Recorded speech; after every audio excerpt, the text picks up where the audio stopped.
Hello Stampers, this is Carrie with Stampiphany, a great stampin' idea. Today I'm going to show you how to make a Viewmaster card, and I'm using one of my favorite sets from this year's Sale-A-Bration, and that is the Tasty Trucks.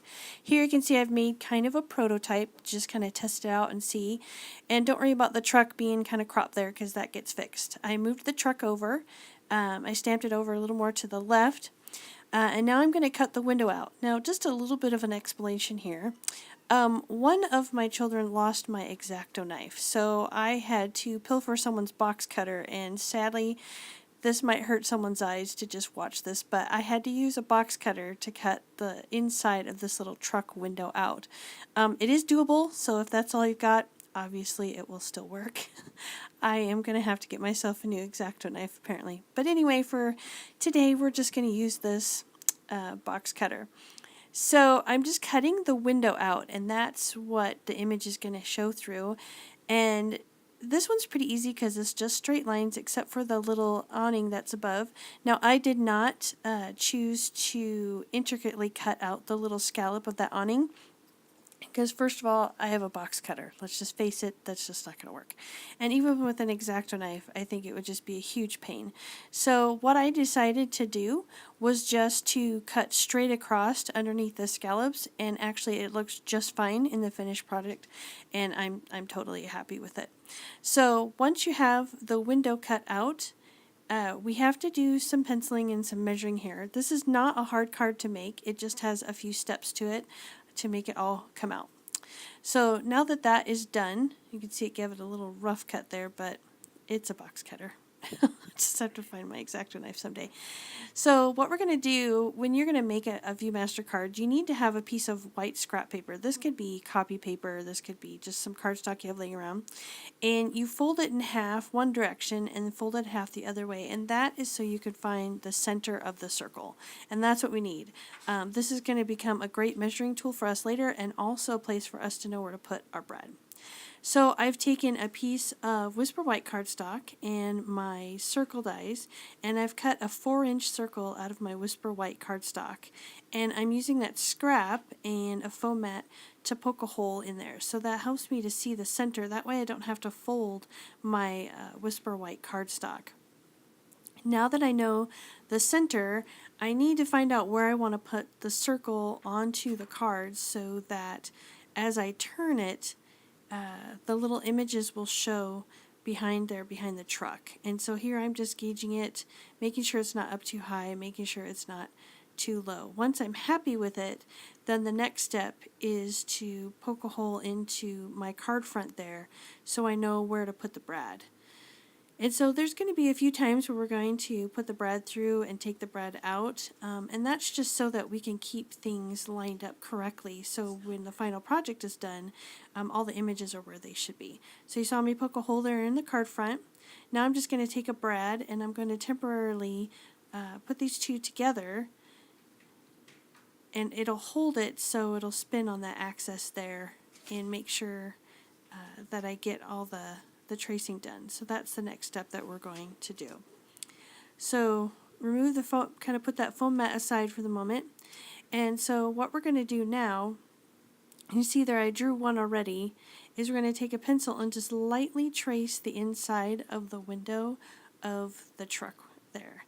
And you want to turn it a quarter turn each time, and that way you can make sure you space out your images really well and you're not stamping them over the top of each other. It really does help you to know where the images are going to show up and to space them out correctly, so it just looks better.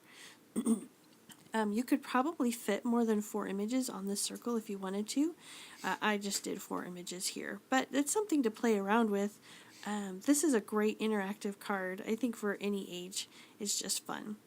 Once you have your rectangles traced, you go ahead and take the card apart again. Just throw your brad off to the side, take the card front and put that off to the side. So we're going to focus on stamping our images inside these little rectangles that we have drawn. And this could be stamped any way you want. You just have to make sure that whatever you're stamping fits inside there so it'll show. I chose to use the ice cream cones and the cupcakes and a couple of the greetings that are on here.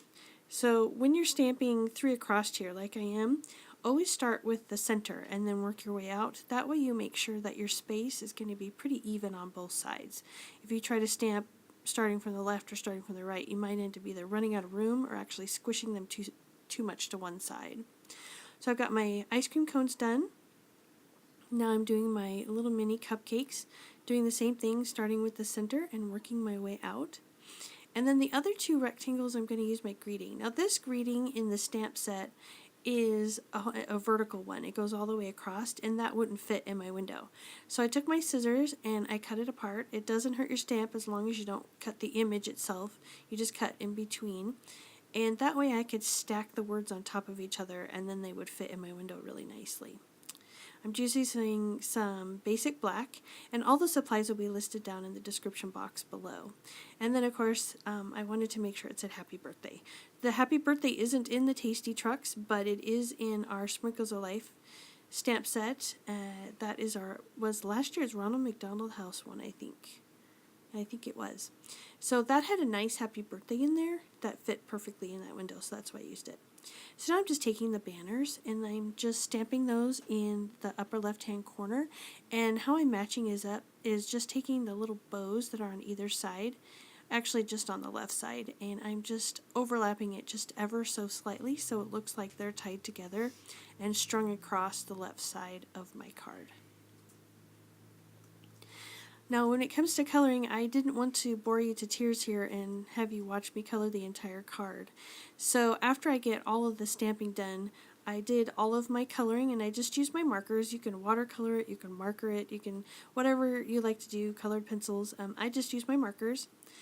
Once it's all completely colored and your black ink is completely dry, take your eraser and erase the pencil rectangles that we drew earlier, just to get rid of those. We don't need them anymore. And once those are completely erased, we're now ready to start assembling our card and getting it to get the mechanics to all work with it. So now that that's all finished, we get to put together the card. This is the last time we put it together to measure something. The first couple times we were putting this brad in and out just to make sure we are measuring correctly. This time we want to make sure when we cut our little tab on the right hand side, it's in the right place, and I just felt it was better to put it together and use a pencil to do that. So I'm marking it here on the right hand side, and that's going to help me to know where to use my punch. You don't have to do a tab. You could make the circle jut out a little bit more. I just liked the look of having a little circle, punched out of the side of it. So I'm not really sure what in my mind I was doing putting the orange over the top, because I still have to cut the white first, but I figured out in about 2 shakes here and realized, oh, I need to punch this first. So that's what I'm going to do is punch this first. And when you're punching this, just go in just a little bit and punch it. If you see these little marks on the sides here, those are showing you the halfway mark. You don't want to go all the way to the halfway mark, or otherwise your images are going to show there on the right. And so you want to make sure that you don't go too far in. So just mark it, and then what I'm going to do is use that as my measuring tool to measure where to punch on the pumpkin pie cardstock, and then also my card base. So you saw me trace it there with my pencil. Now I'm going to use my punch and just follow that guide there to punch it on the side. And then what I'll do is I'll use the pumpkin pie now, and I'll get my card base, which is Tempting Turquoise, and I'll use that to trace where I need to cut there on my cardstock. That's really bright when you put those two colors together. I love it, but it's super bright. So now I'm just going to punch this, and I'll have all 3 of my tabs punched out. You could have just done 2, but I just felt it was easier for the recipient when they go to turn the circle if all 3 of the layers had been punched out. So now that they're all punched, we're ready to assemble. You want to use a strong adhesive, whether you want to use creative tape, score tape, tear tape. I'm going to use my Fast Fuse because it's an interactive card, so we want to make sure that it holds together really well. So now we get to put our brad through for the last time. I'm going to put the brad through the card and then through the circle, and then push down the tongs there so they'll stay. And you want to make sure when you're putting your glue, you don't put it anywhere where it would cause the circle to be glued down, because then that will cause your mechanism not to work. They won't be able to turn it.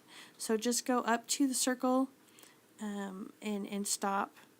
And if you don't have room for your adhesive, don't put any. It doesn't have to be completely enclosed, just for the most part, as long as it is so the circle will slide easily.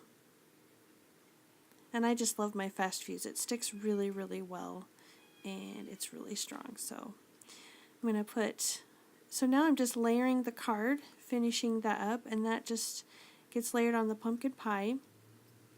And I was looking at this card. It's up to you whether you want to do this or not, but you could write on the circle right there where you want it to start off at, whatever image you want it to start off. You could put, you know, slide or something on there to indicate it's slide, but I think most people will figure out what to do, so it's kind of up to you what you would like to do. So here I'm just getting some adhesive on the back of this pumpkin pie, and I'm going to stick it to my card base. Now this card is a little bit larger than an A2 card.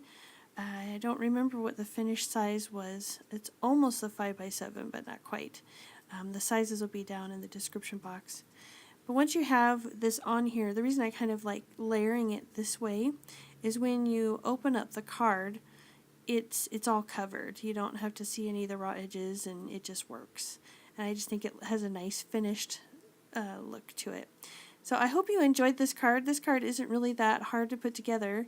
As I was looking at it, though, I noticed that the brad, what do I do with that brad? So as I was looking around my stamp room, I thought it would be cute to have a little banner kind of sticking out of the truck. So this stamp set, Balloon Adventures, has a party on greeting on there, and I thought that would be kind of fun to use with the Duet banner punch. So as you can see me stamping that there, and then we'll punch that out and use that to kind of cover up our brad, because it looked kind of weird on the front of the card, just kind of hanging out there. I don't know. If you don't mind it, you could leave it, but it was bothering me, so I had to do something about it.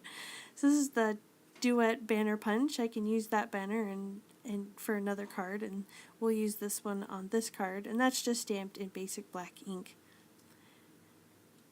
Now it is, because the brad sticks out a little bit, we're going to have to use some dimensionals on the back, but of course now it just looks like it's floating above the truck, so we need to get those connected so it looks like it actually belongs in the truck. So I took my black marker and I just drew some really just super simple, just a couple straight lines to make them look like they were coming up from the truck, you know, like they were just, you know, metal poles or something.